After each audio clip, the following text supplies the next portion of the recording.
You're watching 11 Alive Morning News. 11 minutes of nonstop news starts now. Coming up this morning, we continue to follow the shooting of 4 high school students at Mays High School as students get ready to head back to class. Jerry Kearns is live with more. And we're going to have your top stories or weather and traffic coming up, and here's what we're following for you. A big case today involving DA Fani Willis and her special prosecutor Nathan Wade will determine if they will be removed from the case. Well, we're starting off with temperatures on the cool side, but we're going to warm up nicely this afternoon. I think you're going to love my pick for the week. It's coming up. Yeah, you may love that sunrise off in the distance there, but you're not going to love that ride. 85 South getting crowded with trouble sitting off to the right at Pleasant Hill. Students at Mays High School will be back this morning after a shooting on campus less than 24 hours ago. Jerry Kearns is live at the school this morning. Jerry, we know 3 people have been detained as police keep investigating this morning. That's right, Cheryl. Good morning. Classes resume here at Mays High School this morning at about little more than an hour and a half. We talked to one parent who says she's not sure if her child will be coming to school here today or not. Atlanta police were here on the scene questioning more than 100 people. They were here until late last night. Those people questioned include 2 teenagers and the mother of one of those teens. They were all detained after this shooting. We have not gotten word if there have been any charges filed. Witnesses say there was an argument here at Mays High School shortly before dismissal. Police were responding to that when someone fired a gun. The injured are 2 17-year-olds and an 18-year-old. All are expected to recover. Police are trying to determine the relationship between all of the people involved. They are reviewing video from security cameras to see if they can piece together how all of this happened. Back to you. Jerry, thank you. The shooting at Mays is just one of several shootings on or near high school campuses in the metro just over the last few weeks. Just a couple of weeks ago, 2 people were shot and injured in the McEachern High School parking lot. Cobb County Schools, they've already held 1 town hall for parents, and tonight there's a second safety town hall that's going to be at McEachern at 6 p.m. Students and all parents are welcome to come out and voice their concerns. In DeKalb County, police are working to learn what led to the shooting death of a young woman. It happened after 9:30 last night on Bedivere Circle at what appears to be an apartment complex. Police say the preliminary investigation appears to show the victim, who was in her late teens to early 20s, knew the suspect. No details yet on if that person is in custody. I'm Ariana Manise. Today, a hearing will determine if DA Fani Willis and Special Prosecutor Nathan Wade will stay on Georgia's election interference case against former President Donald Trump and 15 other co-defendants. Now, Willis and Wade's romantic relationship could cause them to be disqualified from the high-profile case due to a conflict of interest. Today's hearing comes as a result of a motion filed by one of the defendants, Michael Roman, who claims they were romantically involved when she hired him in November of 2021 to this case. Money Wade was paid by the county was spent on Willis during expensive vacations. The two have admitted to a personal relationship in court documents, which Wade said started in 2022. Now, we do expect to hear testimony from Wade's divorce attorney and former business partner Terrence Bradley, who the defense claims has knowledge of when the actual relationship started. This hearing is expected to start today at 9:30 at the Fulton County Courthouse. Back to you. Ariana, thank you. That was a look at your Thursday morning headlines. Chesley, chilly start to the morning. It is a chilly start. Look at these temperatures down into the 30s in a lot of spots. You got 44 degrees right now in Atlanta. That is the warm spot, if you will. The cool spot would be Blairsville and Clayton, both at 28, starting off this morning below the freezing mark. You're right there at Dalton and Rome at 32 degrees, 33 in Carrollton, 33 also down toward LaGrange, 34 in Covington, 37 degrees in Thomaston at the current hour. Your weather forecast calls for at least, well, maybe a coat for this morning, but by this afternoon, light jacket, sweater, that'll do you. 67 degrees will be your afternoon high temperature. Mild afternoon with the sunshine around and our winds out of the southwest at about 10 miles per hour or less for today. But looking at the pollen counts the last couple of days have been on the high side. I suspect it'll be right there again for this afternoon. But we're talking about the 100 count. You know that around here we get into the 1,000 count easily. But we got some time on that. Just want to let you know that it's starting for us. If you look at the tops of trees, you can already start to see some of those buds out there. Got a few clouds down to the central and southern portions of the state, but high pressure just off to the east of us, helping to bring in some of that moisture, and also tracking a front that's off to the west. That front will make its way down toward us. We'll stay mild out ahead of the front, but once it moves through, You're going to feel it. You're going to feel the difference, and we'll feel that by Saturday and Sunday. Just in time for the weekend, temperatures will be much cooler than what they will be today, what they were yesterday, and what they will be tomorrow. We'll get some changes in here by tomorrow. Tomorrow's going to be a transition day for us. Here's what takes place. Notice we have the sunshine around for today, looking great. All right, today will be a nice day. Take advantage of it. Notice tonight, and I'm thinking after about 9, 10 o'clock, we'll start to notice some clouds building into the area. No precipitation coming out of those clouds, not yet.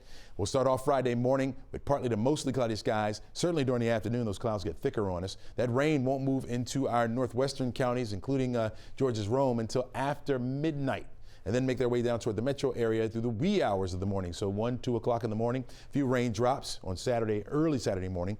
By the time you're waking up Saturday, though, the rain should be down to the south and east of us.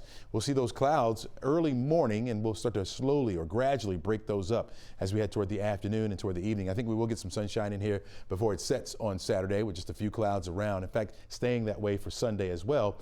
But you'll feel the difference. From 66 for a high on Friday down to 51 degrees by Saturday.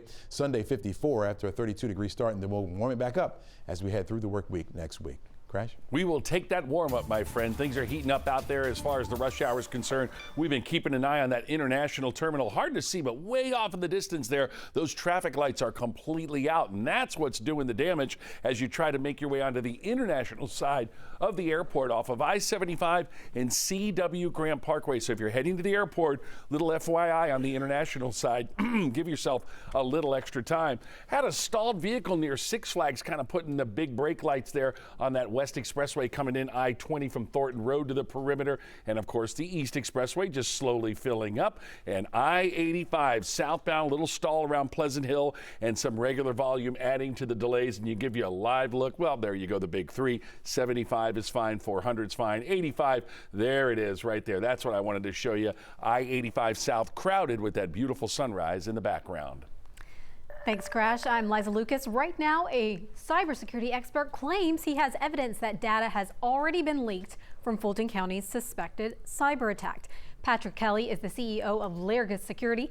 He says he ran across a ransomware countdown on a hacking website. He believes this hack could affect anyone who has lived, worked, or done business in Fulton County.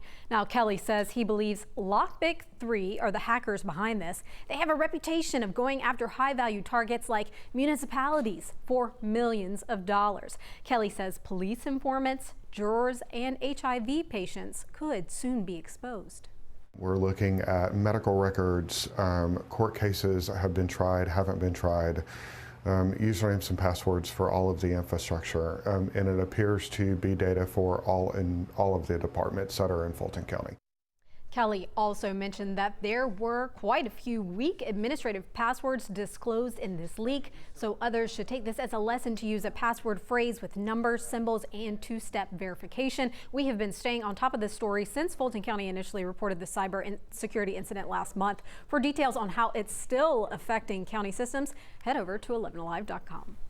All right, Liza, thank you. Well, a sense of security is gone in Kansas City this morning as people try to make sense of the deadly mass shooting at a time when people were celebrating. One person was killed and 21 others were hurt during the Super Bowl celebration on Valentine's Day for the Kansas City Chiefs. Survivors are revealing what happened in those moments of terror. I didn't know exactly what was happening at the time, but people were saying guns, police, run. And at that moment, it just clicked. I grabbed my daughter, picked her up, and I, along with players, owners, family members, Coach Reed, rushed into a restaurant that was adjacent to that staging area, and we took cover. We took shelter. Such a tragedy here, and we know the person killed was a mother of 2. 8 children are among those hurt. This morning, we know 3 people were detained. 6:55 now. Today, we're going to learn more about plans for Hyundai to help owners who've been targeted by car thieves. We've been reporting about the Kia boys and how the nationwide trend is leading to more stolen Kias and Hyundais. We're going to hear about it during a news conference with Atlanta Police at 1 at Greenbrier Mall. Hyundai is holding a free anti-theft mobile installation center at the mall for 3 days. Starts tomorrow, goes through Sunday. You can go from 8 to 6 Friday and Saturday, 8 to 2 on Sunday. It only takes about 20 minutes. They'll also be handing out free steering wheel locks. Well, you've heard that Atlanta's full. We're about to get fuller. Nearly 8 million people could live in Metro Atlanta by the year 2050. The city is expected to grow by 1.8 million people. Our partners at the Atlanta Business Chronicle report it would be about a 30% increase from the 6.1 million people who are here now. That was numbers taken during the 2020 U.S. Census. The forecast by the Atlanta Regional Commission says Fulton, DeKalb, Clayton, Cobb, and Gwinnett counties would see the largest growth.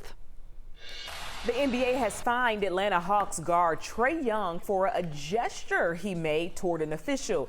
It happened in Monday night's game in their loss to the Chicago Bulls. Young was given a technical foul for, quote, flopping. And that's when he rubbed his fingers together in a money gesture, and it will cost him $35,000.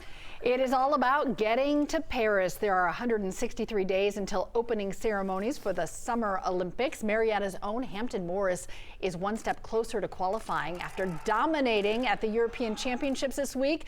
He's 19 years old, a great USA weightlifter. He shattered 8 American records in both the snatch and clean and jerk. He's competing in the 134-pound category. Hope to watch Morris and the rest of Team USA weightlifting this summer in Paris. All right, we are looking at temperatures mounting up this afternoon, starting off on the cool side. 60 will be our temperature by noon. On our way to 67 for an afternoon high. It's going to be a nice afternoon for us. Even by 6 o'clock, we're looking at some pleasant temperatures, right around 61 degrees. We'll see the clouds working in later on tonight, and the rain comes in just in time for the weekend. All right, not going to leave you with any major traffic alerts. Those traffic lights are still out, though, on C.W. Grant Parkway off of I-75. That's the International Terminal. As we take a peek at our lovely sunrise, I'll get you an update at 7:26. All right, gorgeous start to your morning. Hope you guys are having a smooth one so far. All right, have a great day, everybody. See you back here in the morning.